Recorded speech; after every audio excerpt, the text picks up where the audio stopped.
Hello, everyone, and welcome to Autism Stories, where we connect you with amazing people that help autistic adults and teens become more successful. I'm your host, Doug Bletcher, the founder of Autism Personal Coach. One of the most important things you can do when coaching someone is to listen to them. When you listen to autistic people, you learn their struggles to be seen, heard, accommodated, and accepted. On this episode of Autism Stories, we talk with Tacy Traverso about the need for more dialogue between the autistic and non-autistic world to change that. We hope you enjoy today's conversation. Tacy, thanks so much for joining us today. Hey, thanks, Doug, for having me. Now, I just wanted to start out by learning, where does your story in the autistic community begin? Well, my second wife and I struggled quite a bit in our marriage. And at some point, I don't know, 5 years into the marriage of 7 years total, I felt that something was different about her that I couldn't quite place. And then I started to do research and I discovered that it was possible she was on the spectrum. So I encouraged her to seek a diagnosis or maybe look into that. Part of her autistic experience is that if it's not medically stated, then it's not true. So she kind of ignored me for a while, but eventually she did.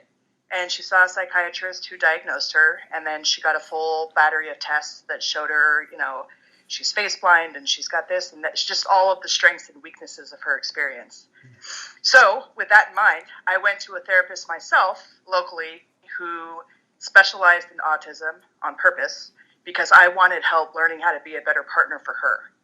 Probably 2 months into sessions, he looked at me and kind of cocked his head to the side and said, "Tacy, you do realize that you're autistic too."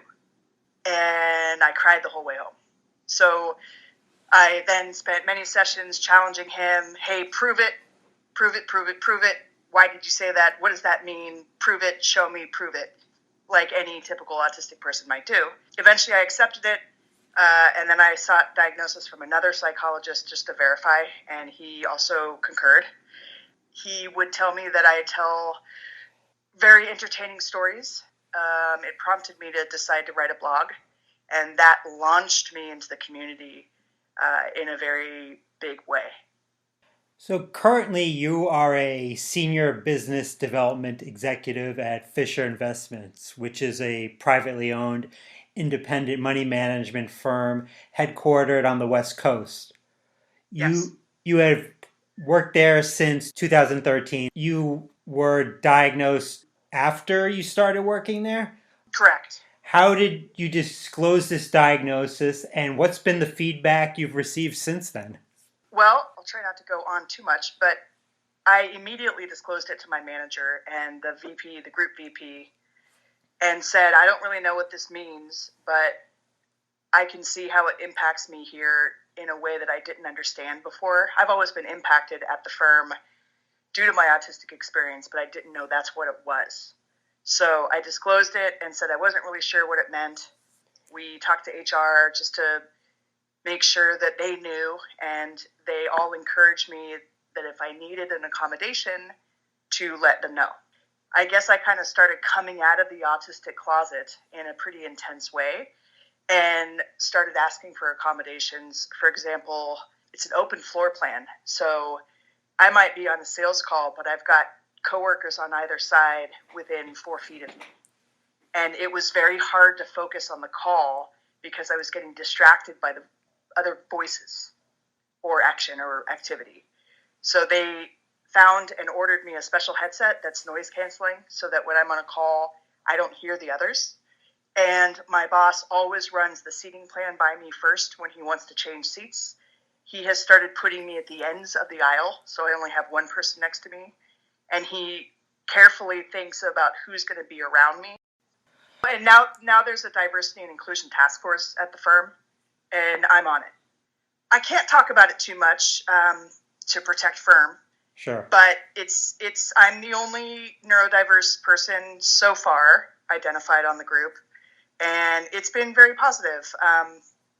Everybody at the firm has been very appreciative about how open I am and the advocacy work I do, because I connect with all my coworkers on LinkedIn if I can find them. So I've had people come up to me and show appreciation for my work, and I don't even know who they are, but apparently they're following me on LinkedIn. So it's been very positive. I read where you said whether personally or professionally, anytime that you talk about your autism and what accommodation you need, that's a golden moment for you. One Yes. place you talk about being autistic is on your wonderful blog, The Autistic Wolf. What has been the impact of your blog personally and professionally? Well, I don't put as much energy into my blog as I do my Facebook page, because it kind of flipped on its head. Meaning I started with the blog, but then I established a page, and the page really took off. People wanted more activity there than the, every now and then blog on the website. But what it has done is given me an outlet and a way to express myself and talk through my own experience. I am alexithymic, so that means I can't process feelings very well inside my mind because I'm a visual thinker. Being able to write about them and then seeing the words helps me figure myself out. It's like I don't totally understand myself until I write a blog about something. So professionally, there was some concern about the way I swear in some of my videos or in my blogs, but the firm has been very supportive of that's fine. As long as you're not disclosing private things about the firm, it's fine. We love you. What you're doing is great. So I haven't had to change like my image on LinkedIn to distance myself from my work, because they're very supportive of what I'm doing on the blog and Facebook. Now, you talk about golden moments. Does the color gold mean anything especially significant to you? Yes, it's not just the color, it's the material. So if you look at a periodic table, the symbol for gold is AU. Someone, I believe in Europe or Australia, has a Facebook page that encourages autistic people to put the AU at the end of their name. And they have a little list of why. Like, by doing this, I'm agreeing that we are important and we are this and we are that. And I really resonated with that because it's such a perfect metaphor. Gold is valuable. It's malleable, meaning the mask. We get squished sometimes, which gold is very soft and pliable. It's, as I said, it's very valuable. So there's things that autistic people bring to the world that wouldn't be there without us. So we're valuable in that sense. We have been mined for the way that we think, as you would mine gold out of a mountain. And I think it puts us in a place of pride for who we are, to say that we are gold. We are golden piece of this society, and we matter, and we should be respected as such. And what would be some examples of golden moments for autistic people? I would say that anytime you are interacting with a non-autistic person and they are either expressing gratitude for the gold, I'm going to stick with that metaphor, that you provide to them or their world, it's a golden moment. They're acknowledging that you matter and that you're valuable. Also, anytime an autistic person is communicating with a non-autistic person and saying, hey, I am this, and here's what I need to be free in that. Are you willing to accommodate me? That is an opportunity for a golden moment, in the sense that the gold is coming from the diplomacy between the autistic and the non-autistic world. It's like a little light shines when they're having that exchange.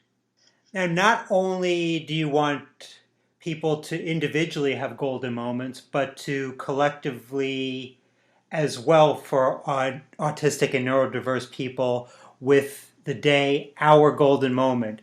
Can you tell our listeners about that day and what is especially significant about it? Yes. When pondering and learning about the autistic movement for freedom, which is in place and in progress, I reflected and found myself reflecting often on my own experience in the gay community, because the experiences are very parallel. So I came out as gay when I was 17 to the entire faculty at my Catholic high school. And it was a very powerful experience, not just for me, but it enabled a conversation to start happening at the school for others who maybe wouldn't have been so apt to come out like that.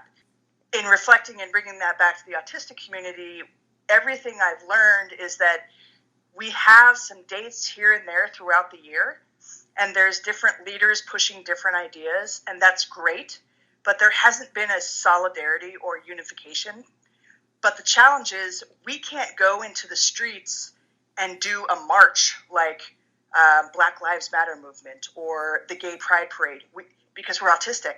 So being in a crowd, in public, with all that stuff is too much for us. So the concept behind our golden moment is to take a date, pick it, and I intentionally picked April 1st on purpose, and unify virtually the voice of autistic people and neurodivergent people to come out and to say, this is what I am, and I would like you to make space for me. And if we do it collectively, it can be very loud and powerful. And when will our golden moment be taking place? April Fool's Day 2020 will be the first one. When you say the first one, is the plan to that be the first of many? There is a repetitive day for coming out as gay. This is my hope. My hope is that this date gets adopted by our community as being the repetitive global day that people come out about autism, being autistic, and also being some other form of neurodiverse. I often think about the cost of action, but also the cost of inaction.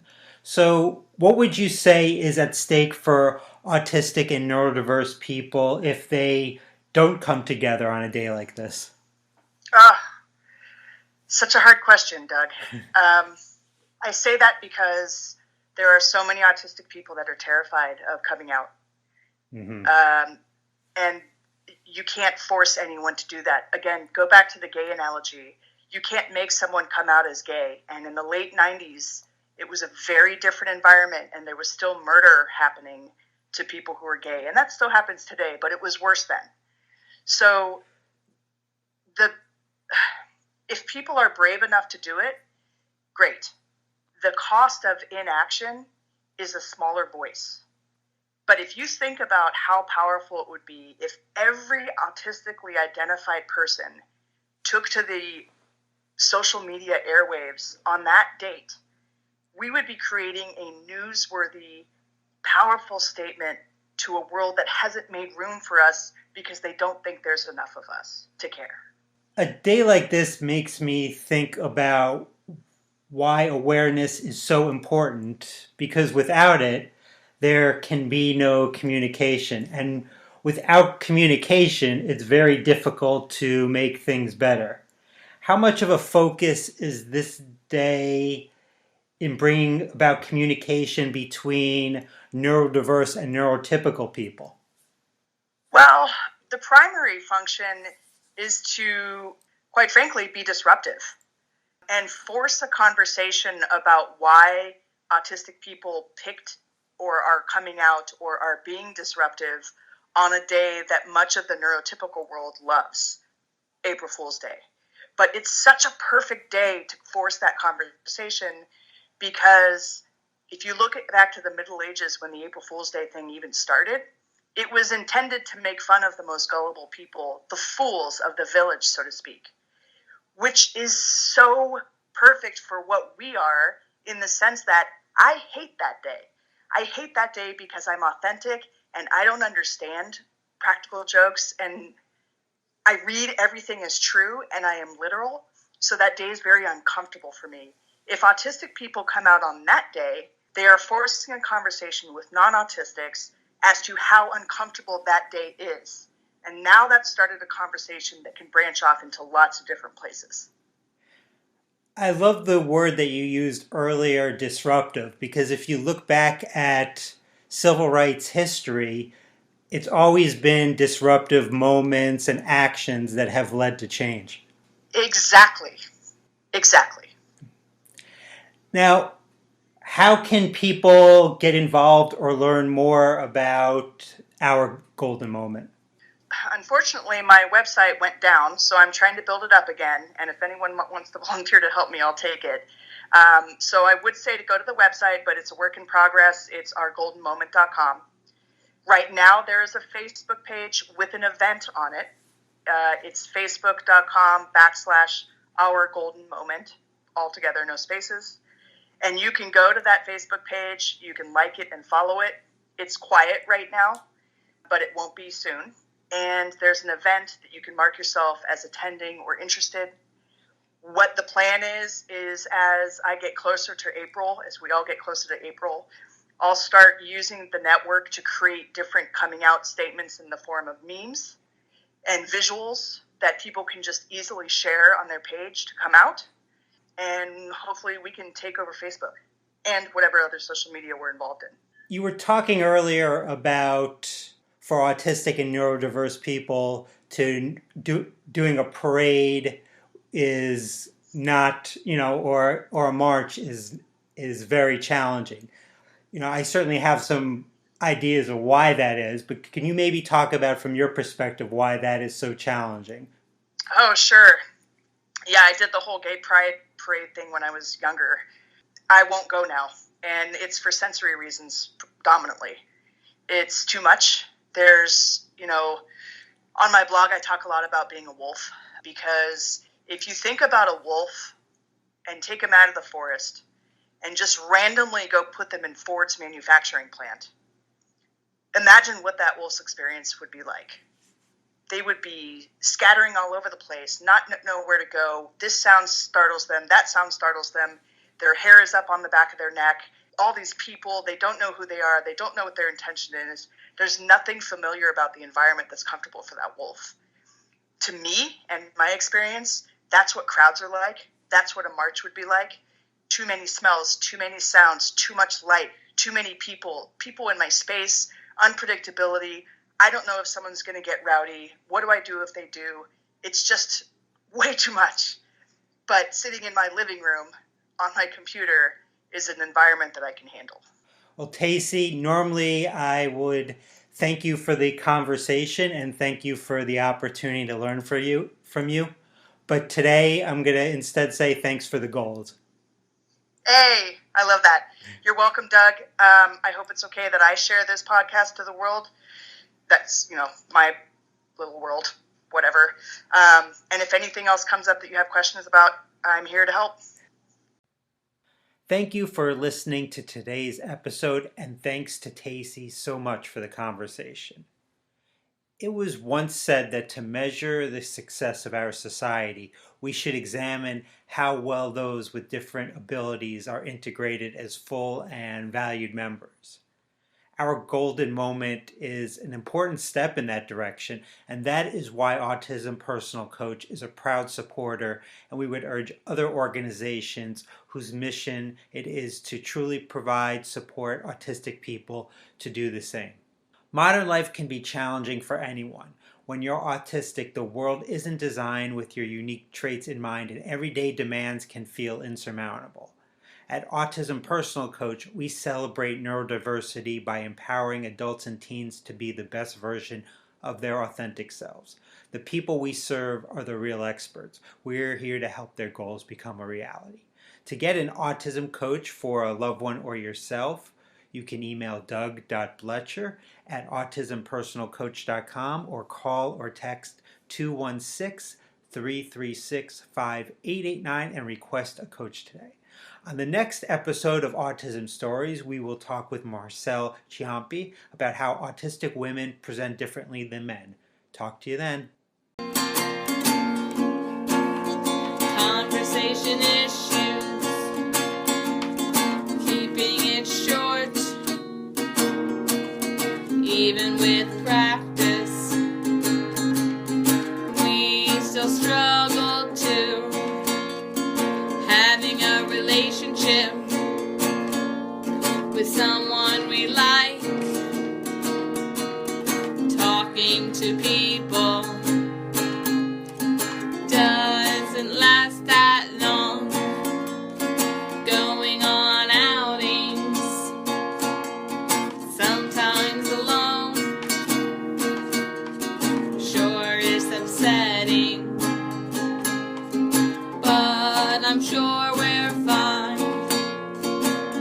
talking to our friends can have some issues,